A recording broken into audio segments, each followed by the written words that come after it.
네, 안녕하세요. 반갑습니다. 저는 이번에 헤어진 이들은 홍콩에서 다시 만난다를 쓴 영화평론가 주성철이라고 합니다. 제가 책에서도 소개가 되고, 그리고 제가 홍콩 영화에 대한 오랜 사랑을 증명할 수 있는 제 개인 애장품들을 가져왔는데요. 하나하나 소개를 해드리면서 이야기를 나눠볼까 합니다. 먼저 소개해드리고 싶은 건 바로 장국영의 사인인데요. 사실 이 사인이 인터넷에 많이 돌아다녔어요. 그런데 바로 이 사인의 주인이 바로 저라고 할 수가 있겠습니다. 그러니까 장국영은 그 생전에 예전에 그 젊음의 행진이라고 하는 그 예능 프로그램이 있었는데, 그 프로그램에서 가수 이선희 씨랑 조인트 콘서트를 하게 됐을 때 한국에 와서 이 장국영이라고 하는 이 플랜카드를 든 수많은 팬들을 보게 된 거죠. 그래서 그 플랜카드에 써 있는 이 한글 이름이 자기의 이름이라는 것을 알고는 그때부터 한국 팬들에게는 이 장국영이라고 직접 한글로 사인을 해서 나눠줬다고 합니다. 그러니까 여기 있는 장국영이 바로 직접 자기가 쓴 글씨고요. 사실 처음에 쓴 글씨라고 하기에는 굉장히 글씨를 잘 썼죠.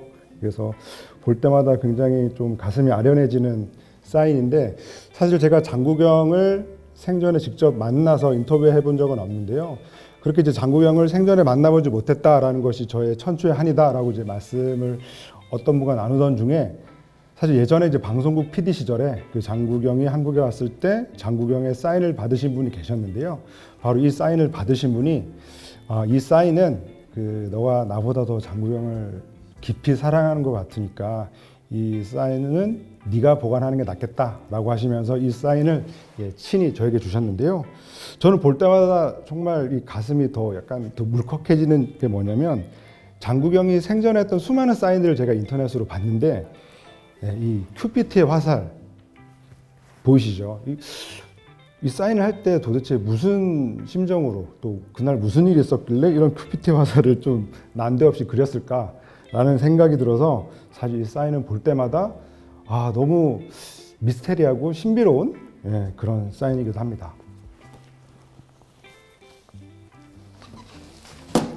네, 또 다음 소장품도 장국영과 관련된 소장품인데요. 네, 그 장국영이 바로 이제 경극 배우 분장을 하고 있는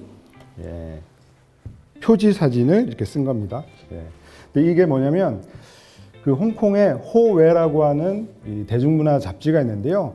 그 잡지가 홍콩을 대표하는 그 잡지로서 굉장히 역사가 오래됐는데, 그러니까 76년에 창간했죠. 그러다가 이제 2006년에 그 30주년, 호웨라는 잡지의 30주년 기념 특별 박스 세트를 제작한 거예요. 그래서 호웨에 실렸던 수많은 기사들 중에서 엄선해서 인터뷰라든가 이제 피처 기사들을 뽑아서 이렇게 이 한 박스 세트에 모아놓은 그런 잡지인데, 그러면은 이제 호웨라는 잡지가 30년 동안 정말 수천 개의 그 표지를 만들었을 거 아니에요? 그 표지들 중에서 단 하나의 표지를 30주년 표지로 쓰자라고 이제 회의를 한 끝에 바로 이 표지로 이제 결정을 한 겁니다.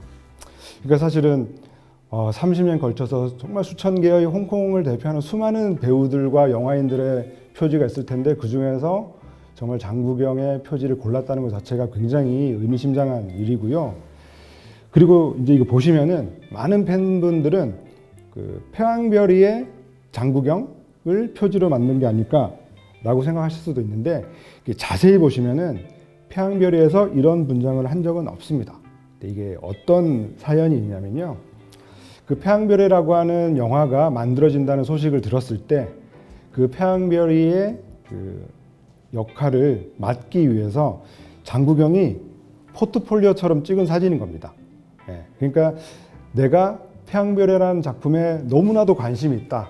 나는 정말 그 역할을 해내야 된다라는 생각으로 이 포트폴리오처럼 이걸 찍어서 이렇게 여기저기 깔리면은 이 패왕별이 제작진이 나를 좀 제대로 알아봐 주지 않을까라는 그 목적으로 찍은 사진이죠.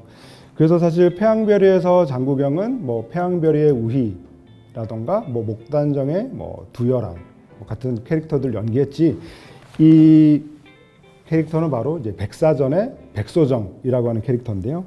바로 이제 패왕별이에서는 볼 수 없는 분장이기 때문에 아마 그 예리한 눈을 가지신 분은 저거 태양별이 사진은 아닌데? 라고 알아보실 수 있지 않을까라는 생각이 듭니다. 아무튼 이것도 굉장히 구하기 힘들었고 굉장히 비쌌습니다. 다음 아까부터 계속 삐져나와 있던 이 가방인데요. 조금 지저분합니다. 좀 지저분하고요. 뭐 아실 만한 분은 아실 텐데 바로 이것도 그 장구경 관련 소품이네요. 바로 아비정전에서 첫 장면 기억하시죠? 바로 그 장구경이 장만옥이 일하고 있던 매점으로 저벅저벅 들어올 때 가방을 메고 있었는지 안 메고 있었는지 기억나시나요? 바로 이 페남 가방을 메고 그 매점으로 들어왔었습니다. 이 페남 가방이 뭐냐면 그 페남은 바로 그 미국을 대표하는 항공사죠. 그 페남에서는 그 뒤로도 여러 버전의 가방들을 계속 내놓고 있는데 그 당시에는 이 스카이 블루 색상의 페남 가방이 유행이었고 홍콩 그 당시 젊은이들이 이 가방을 안 들고 있는 친구들이 없었어요. 그러니까 우리 90년대 한국에서는 그 이스트백 가방을 모든 학생들이 메고 다녔던 것처럼 그 당시 이제 60년대의 홍콩 젊은이들은 다 이 가방을 메고 다녔다고 할 수가 있겠는데요.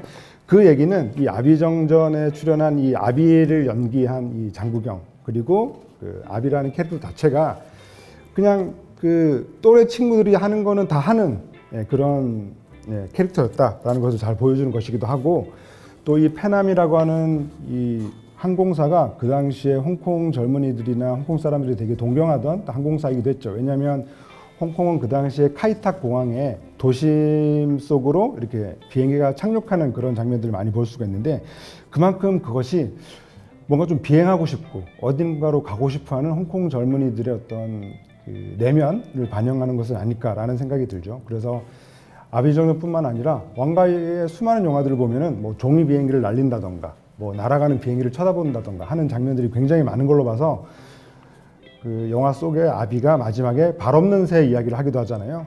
그것과도 뭔가 좀 연결되는 그래서 이 페남 가방은 마찬가지로 역시나 아비정전의 아비가 보여줬던 되게 의미 있는 소품이었다라는 생각이 듭니다. 네, 다음은 중경삼림에서 볼 수 있는 벽시계인데요. 트웸코 시계고요. 그 중경삼림에서 되게 스토리텔링과 관계가 있는 소품은 아닌데 왕가희 감독 영화에서 시간이라고 하는 이미지가 굉장히 중요하잖아요. 그래서 아비정전에서도 뭐 동그란 원형 시계라든가 이런 것들이 계속 보이는데 이 중경삼림에서도 순간순간 굉장히 중요한 대목에 꼭 이 트웸코 벽시계가 이제 벽에 걸려 있는 모습들을 반복해서 이제 보여주죠. 그만큼 어떻게 보면 좀 과하게 해석을 하자면 이제 홍콩 사람들에게 남아있는 시간이 얼마 되지 않았다라는 것을 뭔가 좀 계속 주입하는 것처럼 그 작품 속에서 이 시계가 등장을 하는데요. 근데 정확하게는 이제 영화 속에서 보신 소품과는 좀 차이가 있습니다. 그 영화 속 소품에는 한자가 쓰여 있었거든요.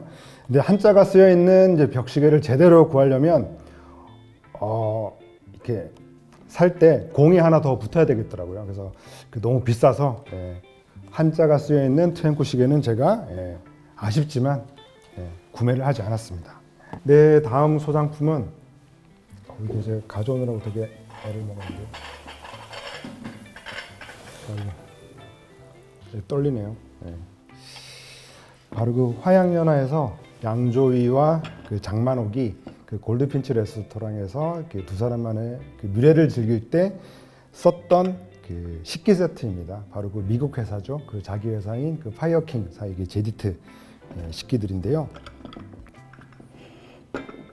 바로 여기에서 이제 스테이크 가지고 이제 두 사람 이제 썰어 먹었고 후식으로 이 찻잔으로 커피를 마셨습니다.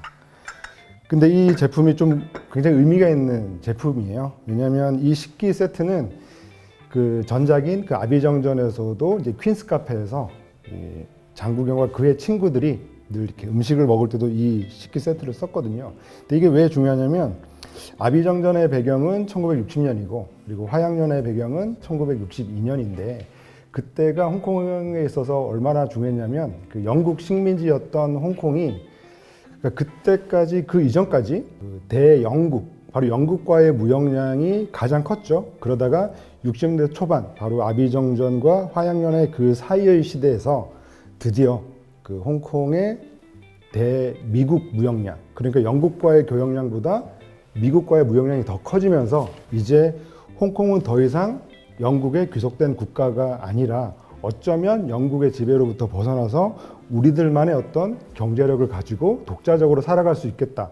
홍콩만의 무언가가 있을 수 있다라는 그 의식이 자리 잡혀가던 시대였기 때문에 사실 아비정전과 화양연화에서 다루던 그 시기는 굉장히 의미가 있고요. 바로 이 파이어킹 이 식기 세트가 바로 그런 홍콩 사람들의 우리는 뭔가 이제 좀 미국적인 것들을 즐기는 사람이야.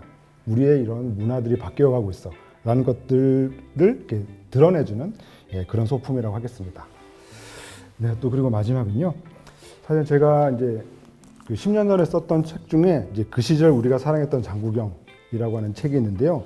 이 책도 헤어진 이들은 홍콩에서 다시 만난다와 비슷한 시기에 중국어로 번역이 돼가지고 그 홍콩과 그 대만에서 지금 절찬리에 팔리고 있습니다.